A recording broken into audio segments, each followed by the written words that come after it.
For those who've been here in prior years, I'm that finance guy. Yeah, so my job is to try to describe for you why direct primary care can save money and why the costs, the fake costs that are permeating our system are so important.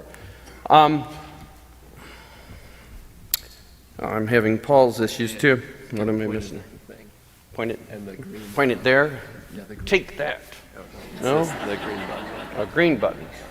Take that green button. No, maybe another. Now who's the confident one? Tech guy, making me look so bad. All right, well, I'll just start talking as you try to figure that out. So before you can explain why direct primary care can save money, you have to understand what direct primary care is. Now, as almost all of you understand who are here, direct primary care is a membership model of medical care. For a low-cost monthly membership, I'm not killing people's eyes here in the first row with the laser, am I? For a low-cost monthly membership, usually about $40 to $100 a month, people can get unlimited primary care visits to their doctor. Now that is imperative, and the reason why is people, when they pay a lot of money at the time of they see their doctor, they're disinclined to actually see that doctor. So what does that mean? Well, they do save money in primary care, that's right, because they're using them less. However, they're doubling that savings in new costs of hospitalization. And that's not only a cost issue, that's a human suffering issue.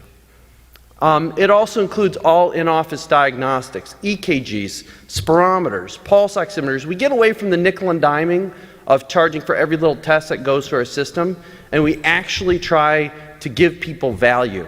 It includes all in-office procedures, joint injections, biopsies, and it includes what I think is most revolutionary, which is telemedicine.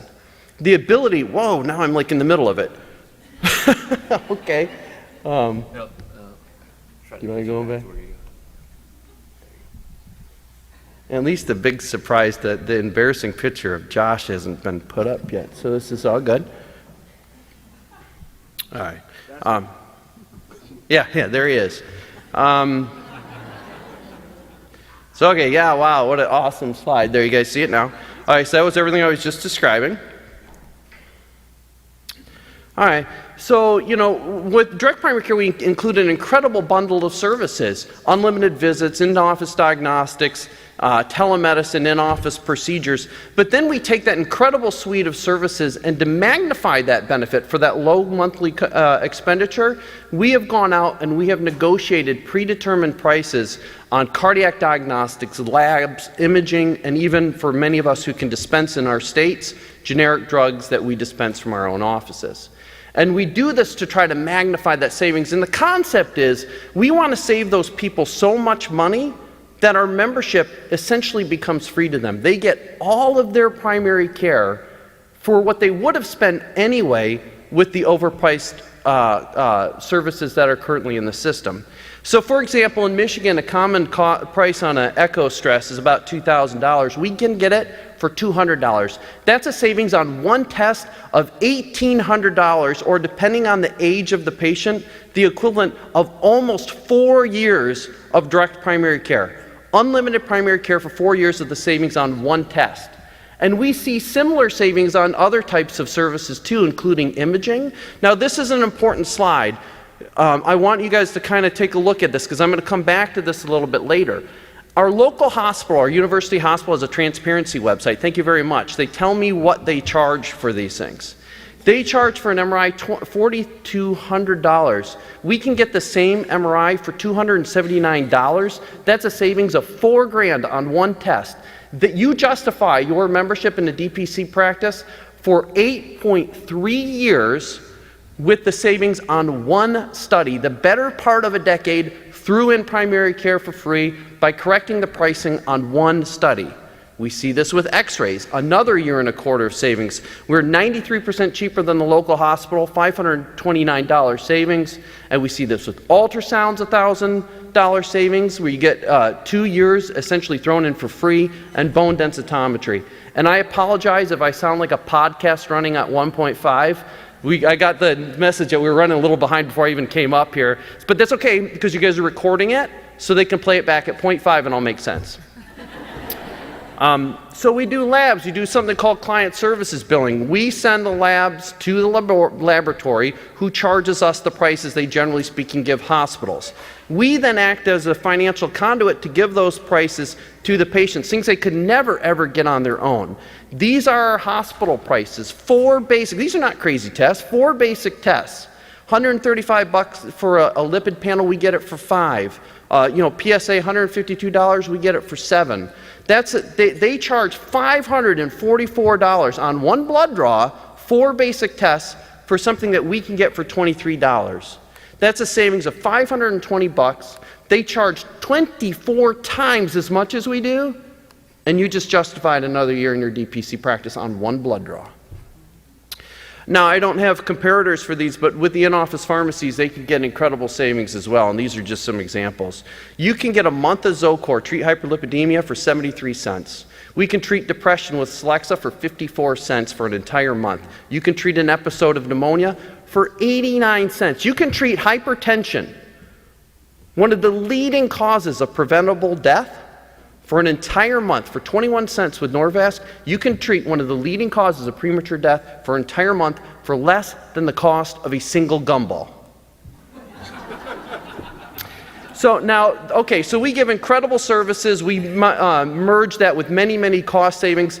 So the best way for people to really achieve maximal savings is to join this with inexpensive coverage options, high deductible PPOs, Christian health sharing organizations. For businesses, they can self-insure with ERISA-based plans and design them around DPC, and short-term policies, which are really starting to come back. They're kind of like the recurrence of the catastrophic plans, and as I understand it, you can now renew them out to about 36 months.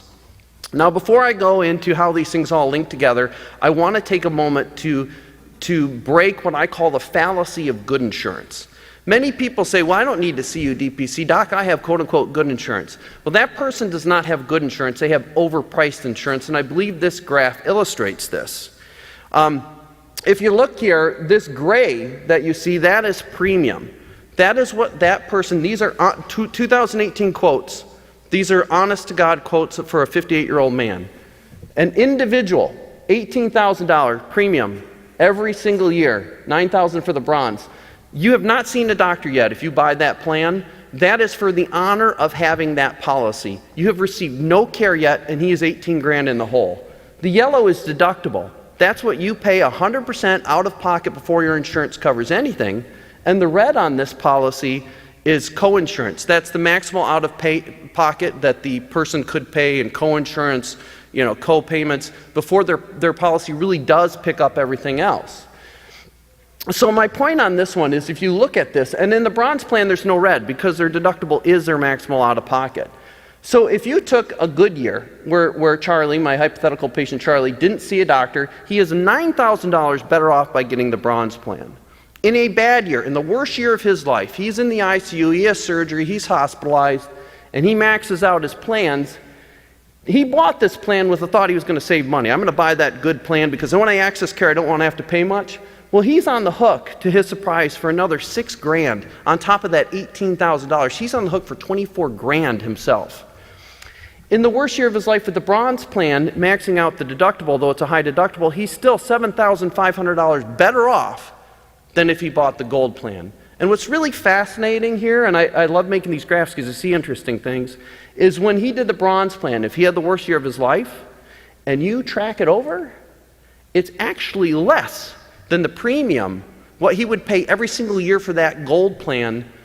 So all he's achieved by buying the gold plan is creating the equivalent of the worst year of his life financially every single year compared to buying that bronze plan. Now, to really illustrate how direct primary care saves money, I did a financial year 2017. And what you see here is Charlie. I made Charlie a diabetic. So he has all his diabetic visits. This is what he's charged in the insurance world. This is what he's charged under DPC practice. It includes all his visits, all his labs, all his meds, the entire year. He even gets an episode of pneumonia. He gets a chest x-ray, he treats it. He gets a follow-up visit. He gets a scare with some chest pain, gets an EKG, Holter, stress test. At the end of the year, his total charged rates under the insurance plan are $5,500 for the exact same services. In fact, I would actually argue better care. We get same-day accessibility, 30-minute to 1-hour visits.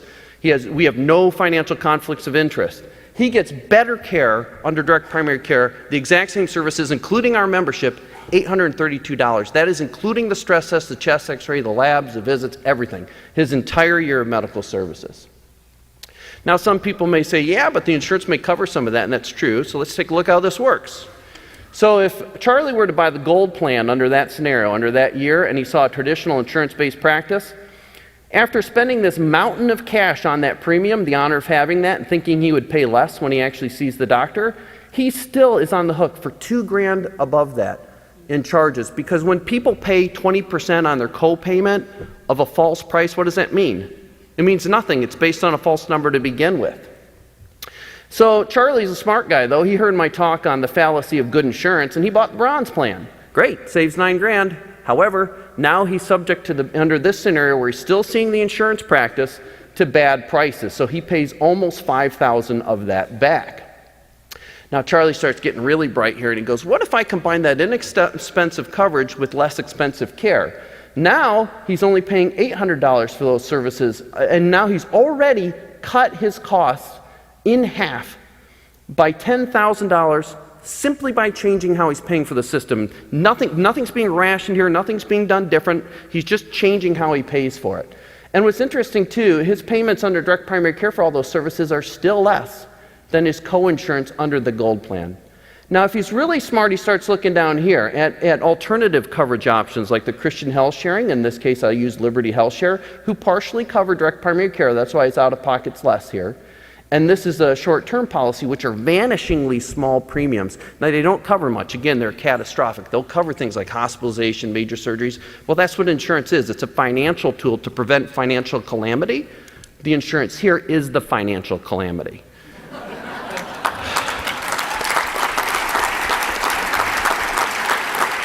I didn't steal that from Umber. All right, sorry. I'm a little sophomoric at times.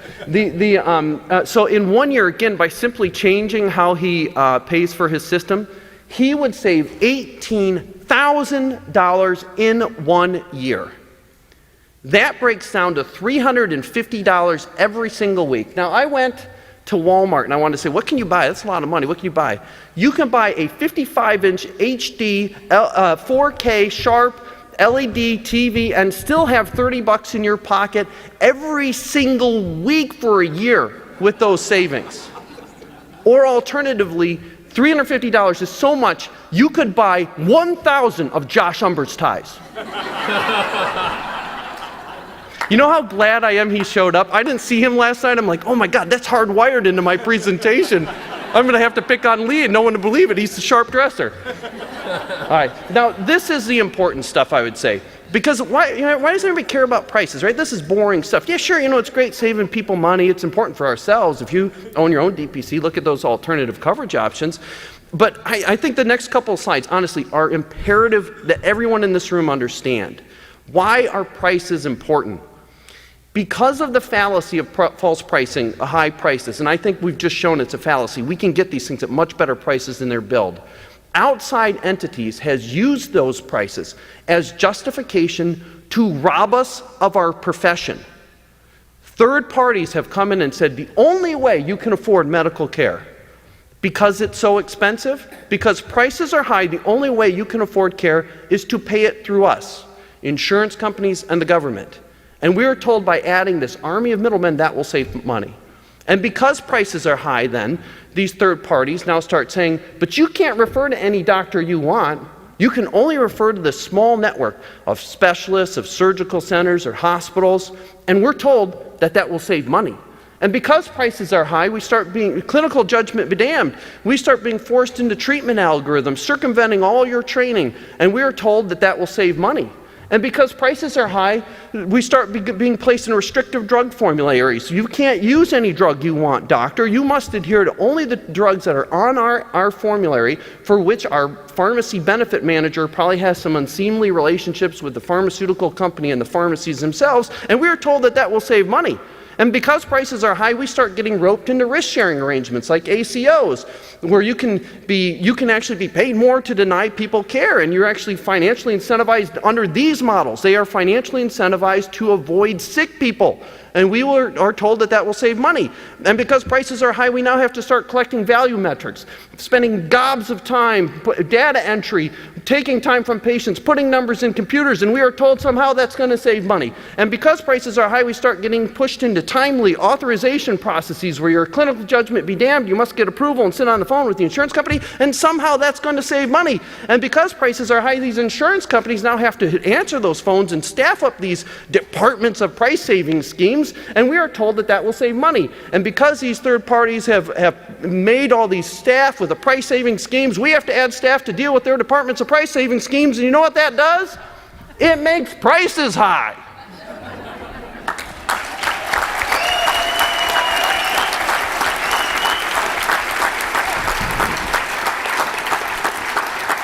Take that, Umber. Take that, Umber. All right. And this is an example. Blank space. Yes, they're a blank space. Mandates, mandated treatment algorithms. I love algorithms. I have nothing wrong inherently with algorithms. When I trained in the 90s, they were coming into vogue, and they were clinical tools to assist with decision making. That was it. They had disclaimers on them. This does not supplant clinical decision making. Now they are mandated. So they are no longer tools to assist with complex clinical decision making. They are mandated replacements for clinical decision making. And why? Because MRIs are expensive, prices are high, right? That's the justification. So many insurance companies now, if you have a patient with back pain, and I'm not saying you should get MRIs on everybody with back pain, but if you want to get an MRI on a patient with back pain, many times they say, no, you must get an x-ray first. Why? Because MRIs are expensive. Well, is that actually true? Do you remember my slide from earlier? We are able to get an MRI with a direct approach for less than half of the cost the hospital charges for the x-ray, which means that the entire intrusion into our practice of medicine is based on the fallacy that MRIs are expensive. Now, a quick explanation of how our current system is financed, at least for primary care. So one thing that's important to remember is the patient pays for their care. It doesn't matter, it's confused and buried in a complex morass of payments, premiums, deferred wages, taxes, but in the end that patient pays for their care. And just as strong of the fallacy of high prices is the equal and opposite fallacy that this could ever actually be free. You can bury it in bigger premiums and bigger taxes, but in the end you do pay, but it's hidden. I don't know about you, but I like to know what I'm paying for. So in this example, what you see is a patient pays the government in taxes and pays insurance companies in premiums. And if they're on Medicare, many times they're doing both with supplemental policies. When you pay the government, ironically, the government's plans actually contract with insurance companies privately to administer them. They don't actually administer Medicare and Medicaid. Those are administered by insurance companies. And then eventually they pay the doctor. But each step of the way, they're taking a big cut themselves and putting their own stipulations on the payment. What does that mean? That's control of you. So once that patient does come in, who remember paid everything in the first place, come in to see the doctor, where's the doctor's attention? It's on completion of the forms to justify the payment to the insurance, who justifies the payment to the insurance company that started with the patient in the first place. So what does direct primary care do? Gets rid of all this waste and corruption. And it takes it back, now watch the doctor's head, to the focus being where it should be, on the patient. And now some people say, okay, that's fine, but what about the truly indigent who can't afford the $40 a month membership? That's a fraction of a cable bill. What about that truly indigent person? Well, there is nothing about the scenario that says that person cannot receive support from friends, from family, from charity, or yes, even from the government. However, what it does is it not only eliminates a lot of that waste, but it keeps the decision making in the single most ethical place for life and death decision making to be made for a patient. And that's with that patient, not by administrators, not by bureaucrats. that decision-making is now made by that person for themselves with the consultation of their trusted doctor. Now, to end, I have a confession to make. I really love Josh Humber. No, that's not it. That's definitely not it. I have a confession to make. Since I've become a direct primary care doctor, gotta admit it, I've become really, really greedy. But not greedy in the way people accuse us, not for money. Greedy for something far, far more valuable. Greedy for the value of my time. Which ironically, when I was an insurance-based doctor, I was so busy, I didn't have the time to appreciate the value of my time. Time with my patients, to care for them, to counsel them, to comfort them, to help find out what they want from the healthcare system. Time with these guys. These are my kids. And time to watch them grow. Time with my family, time with my friends. But there's one important person missing in all of these slides, and that's this lovely lady here. That's my wife, the pediatrician, who's still in the insurance model of care, and that's because she's here. At our island, night after night, day after day, long after clinics closed, on weekends, in lieu of vacations, charting, doing every ridiculous mandated task that's foisted upon her by the very people who destroyed our system. Don't let that be you. You have a choice. You can chart your own destiny. But though I have been greedy with my time, I've loved the flexibility DPC has given me, and I've taken full advantage of it. I coach my kids' teams, softball teams, baseball teams. I love it. There are an incredible group of people who are selfless defenders of you. Kimberly, Ryan, Julie, Amy, Mike, even Baldy over here. Okay, that one was low. That was low. But they are defenders of you. They have been selfless with their time. Time spent propagating this model and defending you. And in the end, I would just like to say, may God bless all of you. May God help you find the path that gives you personal and professional happiness. And may God continue to bless this incredible direct primary care movement, the last great hope for our healthcare system. Thank you.